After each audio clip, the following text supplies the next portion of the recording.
I'm Jules. Fasten your seatbelts, because my story is wild. But before I start, please like and subscribe because MSA is giving $10,000 to one lucky winner. Crazy, right? Be sure to spread the word, too. My grandfather owned a bunch of shoe factories, so we were really rich. He wasn't around anymore, but Dad always said he was a great man and we owed everything to him. We had all the luxuries in the world, but growing up, Mom and Dad made sure I stayed grounded. I turned out to be a pretty good kid, if I dare say so myself. I always helped out people around me, was respectful to teachers, and didn't travel much in our private jet to reduce my carbon footprint. My parents were proud of me, and life was great until I turned 17 and this new girl Amanda joined our class. Amanda was a scholarship student, which meant that she was exceptionally bright and also extremely poor, which didn't sit right with the kids in my school. They constantly made comments on her clothes and looks, but Amanda didn't care. Instead, she worked hard, was always top of our class, and barely paid any attention to what people had to say. I was in awe of how mature she was and even tried talking to her, but she never responded. Then one day, I was on my way home when I saw her struggling with her bike in the parking lot. Hey,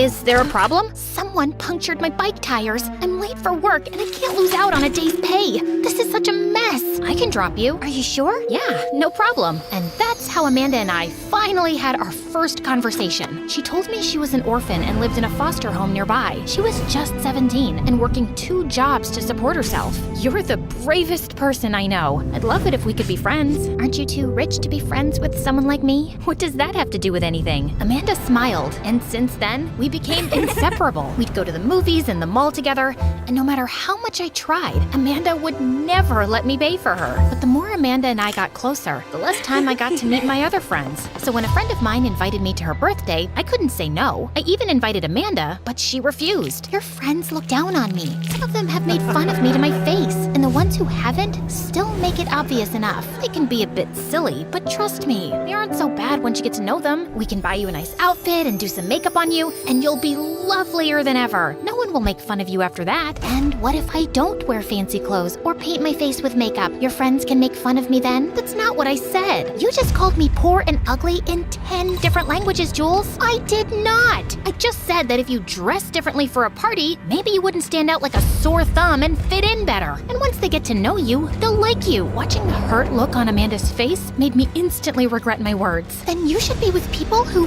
fit in, not a sore thumb like me. But Amanda just turned around and left. Over the next few days, I tried apologizing to Amanda a million times, but she just refused to talk to me. I really missed Amanda. So one day after school, I decided to visit the cafe she worked at, but she wasn't around. And when she didn't even show up at school the next day, I got really worried. I asked the teacher, and she told me Amanda was on her way to school when she got hit by a car and had an accident. I panicked and rushed to the hospital to see her and found a lady sitting by her bedside. She told me she was Amanda's foster mom and that apart from a few broken bones and a mild concussion, she was okay and would recover soon. That's a relief. I'm Jules, by the way. Oh, Amanda's told me about you. I was surprised she'd made a friend. You see, she came close to being adopted a few times and she got her hopes up, but it never went through. I think she's afraid of getting close to anyone. She has no relatives at all? She tried finding them, but didn't have much luck. Maybe you can help. You come from an influential family, right? It would be a dream come true for her. I thought about it. Maybe if I found her family, Amanda would finally see that I'm her friend and she'd have a real home too. So I left my email ID with Amanda's foster mom and asked her for all the information she had on Amanda and her parents so we could start tracing her family. She mailed everything to me soon, and I gave the documents to Dad. He promised he'd look into it, and a few days later, he came back with shocking news. Jules, I don't know how this is possible, but Amanda is your second cousin. What? Dad told me that my grandfather had an older brother who was Amanda's grandfather. And even more shocking was that she was poor because my grandpa stole her grandfather's share of the wealth, which had led to the 2 families breaking ties. After the dispute, Amanda's grandfather left town and changed the family name. I guess that's why after her parents' accident, no one was able to trace anyone related to Amanda. So, Grandpa was a thief and a liar? You told me he was the nicest man you've ever known. It's what I believed. I didn't know about any of this till I started looking into the matter and consulted the family lawyer. I swear. Well, We can't change the past, but we need to tell Amanda the truth now. We can't do that, Jules. You know I'm running for mayor. What if she leaks this information to the media? I can't afford such a big scandal and have people think our business has been built partly on stolen wealth. So we'll just let her rot in a foster home? That's when Dad suggested that he could adopt Amanda and take care of her like family. But I had to promise to keep his discovery a secret. I just wanted Amanda to have a better life like she deserved. And even though I didn't feel good about keeping the truth from her, I agreed. And the next day, Dad went to the hospital with me and spoke to Amanda and her foster mom about adopting her. Amanda was shocked at first, but she eventually agreed. And a week later, she came home with us. I was just helping her unpack when she walked over to me. Jules, thank you. I never expected to find a home, and to have you as my sister is a blessing. Does that mean you've truly forgiven me? Duh, obviously. Amanda and I made up, and we became closer than ever. She helped me with my studies, and I took her shopping. I was glad to have Amanda around, but as time went by, I started noticing a shift in her. She was suddenly a lot more outgoing and outspoken. She burned all of her old clothes and bought an entirely new wardrobe. At home, she'd pass orders to the servants all day long, and at school, she walked around like she owned the place. This one time, Amanda's ex-foster mom came home to visit her, and Amanda refused to come down. But she came all this way just to see you. I don't want to stay in touch with anyone from my old life, and I'm pretty sure she's here for money. That's not fair, Amanda. She was there with you the whole time during your accident. I think she genuinely cares for you. I've been in more foster homes than you can count, Jules, and the one thing I know about these so-called foster moms is that all of them are greedy leeches. Now move aside. I'm watching the new MSA video, and it's literally the most gripping series of all time. It's about these two sisters who go around conning people. I'm learning so much from it about family and sisterhood. Amanda was unrecognizable, and I hated this side of her. But my parents didn't seem to mind at all. In fact, they'd grown really fond of her and were really impressed with how smart she was, especially Dad. At first, I thought he was just being nice because he felt guilty, but then he asked her to join his campaign for the upcoming mayor elections. Amanda was managing his social media, finances, speeches, everything, and I just felt invisible. I wanted Dad to see that I was equally capable. So a week later, during one of his campaign dinners, I decided to start a conversation at the table. So, elections are almost here, huh? Everyone must be so nervous. Actually, I'm not nervous at all. I'm sure Dad will win. That's because I have you to look after the campaign. No, Dad, you're the true genius. The way you spoke about our city's economy and its complex ecosystem of interconnected factors blew my mind. Yes, Dad. Love that journey for you. But as I was saying, and when you spoke about the devastating effects of poultry on our environment, I was so moved. Same, but you know, in the orphanage, we woke up at 6 to collect chicken eggs, and sometimes these chickens would just run all over the place, tossing their eggs around. It was so difficult to chase them, put them back in their cages, and get these eggs.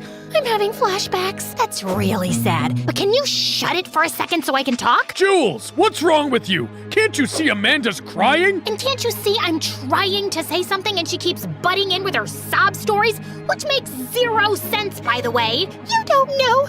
You were there. And before I could say anything else, Amanda ran to her room and Dad went behind her. And all the guests were looking at me disapprovingly. Amanda and I didn't speak after that. And with time, I only grew more distant. I started staying away from home, got in touch with my old friends, skipped school, and went out partying. For the first time in a long time, I felt included. But soon, my grades started getting affected. And when I failed some major tests, Dad was not happy. I can't believe you failed. Look at Amanda. She had nothing growing up and turned out so smart. Why can't you be more like her? Because I'm not her, Dad. I know you feel guilty that Amanda lost her part of the property because of Grandpa, but why are you overcompensating so much? Get a grip, dude. I don't know what's gotten into you these days. You're grounded. I wanted to argue more, but Dad got a phone call and left. I was still sulking in my room when I got a call from one of my friends about a party, and I decided to sneak out after dinner. But later that night, when I came back home, I found Amanda waiting for me in my room. Well, hello there. Oh my God, you scared me. What are you doing here? Waiting for you, of course. So, how was the party?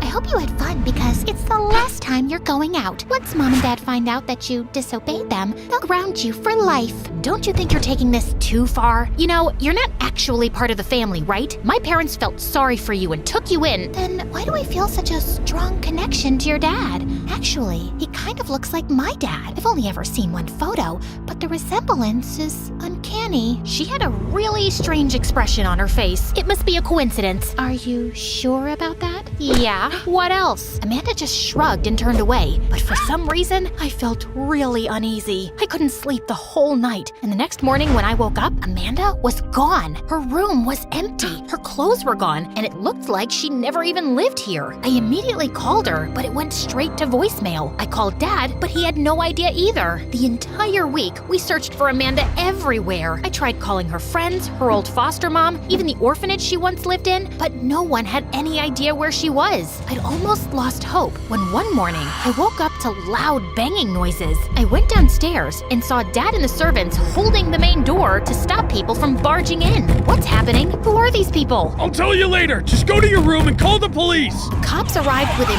minutes and got rid of the crowd, after which Dad explained everything. He told me how Amanda had found out the truth about her grandfather and told the media how my family's wealth was built by stealing from her family. She also accused us of hiding the truth from her, so we didn't have to give her anything. It's a huge scandal, Jules. Amanda is suing us, and I have to step down from my candidacy too. Those people out there were reporters trying to get more information. But how did Amanda even know? Our family lawyer had given me a file with all the property dispute papers and a bunch of pictures, and it's all missing. Amanda had access to my office, so I guess she must have stolen it. But I don't get it. We were nothing but nice to her, and she stabbed us in the back. Dad, we should have told Amanda the truth. Maybe then she wouldn't have told the media. Now, we have to face what's happened. The next couple of days were a mess. Dad and Amanda fought each other in court, and eventually, it was decided that Dad would have to part with 1/3 of his property. I didn't care about the property, but what hurt me the most was that Amanda didn't talk to me, not even once. Time went by,